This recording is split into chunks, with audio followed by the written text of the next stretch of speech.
ఆ తర్వాత పాపాలు చేసుకొని మళ్ళీ ఇప్పుడేమో బీజేపీలో పోయి ఒక పుణ్యపురుషునిలాగా ఈయననే మంచివాడు, మిగతా అందరూ ఇక అసలు ఈయనకి ఇక అందరి చెడ్డోళ్ళు అనుకుంటూ మాట్లాడతాడు. ఎంత పోయినా ఇక్కడ పోయినా గాడిద గాడిదనే.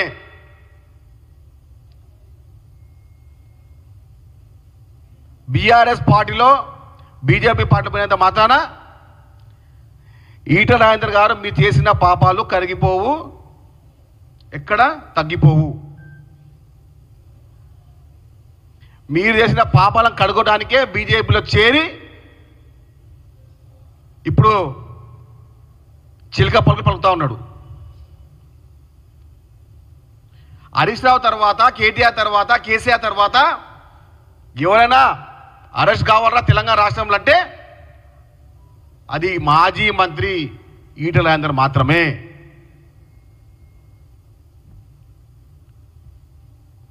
కేసీఆర్ కుటుంబంలో పాపాల్లో కూడా ఈటల రాజేందర్ పాత్ర ఉంది, ఆయన భాగం కూడా ఉంది. ఆయన ముసిముసి నవ్వులు, ఆ చిన్నగా క్యారెక్టర్ వేసుకు కామెడీ వేసుకుంటే మాత్రాన బ్రహ్మానందం క్యారెక్టర్ చేసినటువంటి ఈటల రాజేందర్ గారు ఆయన లోపల అమరీష్ పూర్ లాంటి ఒక విలన్గా ఉన్నాడు. ఈటల రాజేందర్ గారి యొక్క క్యారెక్టర్లో బ్రహ్మానందం నటుడుగా ఉన్నాడు.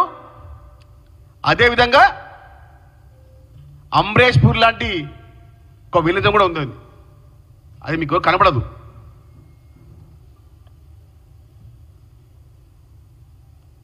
బీఆర్ఎస్ పార్టీలో కోట్లు కుమ్మగొట్టి ప్రజల సొమ్ములు దాచుకొని స్థలాన్ని దోపిడీ చేసి బీజేపీలో పోయిన తర్వాత మాత్రాన ఈటల రాజేందర్ గారి పాపాలు తగ్గిపోవు, కరిగిపోవు. మీరు చేసిన పాపాలకు శిక్ష పడాల్సిందే. కల్వకుంట్ల కుటుంబంలో కూడా వారి పాపాల్లో కూడా ఈటల పాత్ర ఉంది. కాబట్టి 100% ఇస్తాం. వినండి, అంటే ఆర్థిక మంత్రిగా ఆయన పనిచేసినాడు ఈటల రాజేందర్ గారు 2014 సంవత్సరం నుంచి 18 వరకు. ఆయన పాత్ర ఎంతవరకు ఉండే ఒక మంత్రిగా? అప్పుడేమంటుండే, ముఖ్యమంత్రికి అత్యంత సన్నిహితుడు ఎవరు అంటే ఈటల అంటుండే. నంబర్ 2 అనే ముద్ర ఉండే. నంబర్ 2 పార్టీలో ఉండనా, కమిషన్ తీసుకోవడంలో ఉండనా, కాంట్రాక్ట్లను ఇచ్చే విధంగా ఉండనా, అది తెలియాలి కదా ఇప్పుడు కూడా మనకు. ఈటల రాజేందర్ గారు ఎప్పుడైతే ఆర్థిక మంత్రి అయ్యారో ఆ తర్వాత ఆయన అకౌంట్లో ఉన్న బ్యాలెన్స్ అనేది ఏ విధంగా పెరిగింది, ఆయన ఆస్తులు ఏ విధంగా పెరిగినాయి, ఏ విధంగా దుబ్బాక ఎలక్షన్స్లో మన హుజరాబాద్ ఎలక్షన్స్లో ఎన్ని వందల కోట్లు ఖర్చు చేసిన ఎలక్షన్ల టైంలో ఈటల గారు, ఆ డబ్బు ఎక్కడిది, ఏ విధంగా మల్కాజ్కి పార్లమెంట్ ఎట్లా గెలిచినాడు, ఆ డబ్బు ఎక్కడిది, ఎంత అప్పుడు ఆగమతి చేసిన అప్పుడేనా. కమిషన్ లేకుండా ఎవరన్నా పనిచేస్తుందంటే ఈటల రాజేందర్ మాత్రమే. కమిషన్ కోసము ఆ తర్వాత కంటిన్యూ చేసింది హరీష్ రావు. ఈ ఇద్దరు దొంగలు తెలంగాణ రాష్ట్రాన్ని అప్పుల ఊళ్ళో పడేసినారు. రాష్ట్ర ముఖ్యమంత్రి తర్వాత ఆర్థిక మంత్రి పాత్ర చాలా పెద్ద పాత్ర. 2014 నుంచి 23 వరకు ఒక నరకాసురుడు, ఒక రావణాసురుడు, హరీష్ రావు, ఈటల.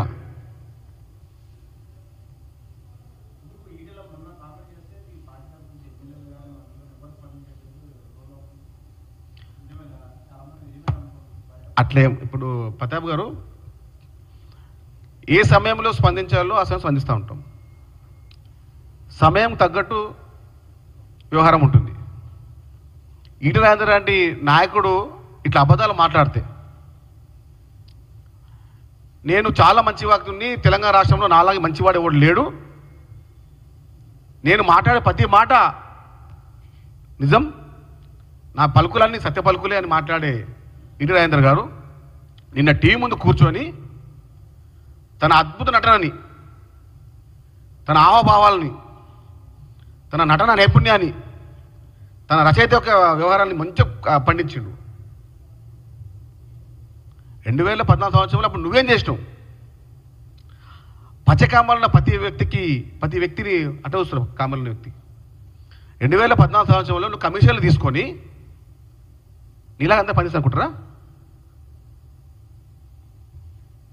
కాంగ్రెస్ పార్టీ చెప్తున్నాం, ఎప్పుడు స్కీమ్ల పార్టీ తప్ప ఎప్పుడు కూడా మేము ప్రజల్ని ఇబ్బంది పడి ఏ పని చేయము. రాజీ రంపన పెట్టి 2014 నుంచి 23 దాకా ఈ బీఆర్ఎస్ పార్టీ నాయకులు బీఆర్ఎస్లో పార్టీలో ఉండి కోట్లు కుమ్మగొట్టి బీజేపీ అయిన ఈటెల రాజేందర్ గారు మీరు సవాల్ చెప్పండి. మీరు మీలాంటి నాయకులు ఇట్లా అబద్ధాలు మాట్లాడితే నాకు 40 ఏళ్ళ చరిత్ర ఉంది రాజకీయంలో అంటారు. 40 ఏళ్ళ పాపాలు కూడా ఉన్నాయి మీకు రాజకీయంలో.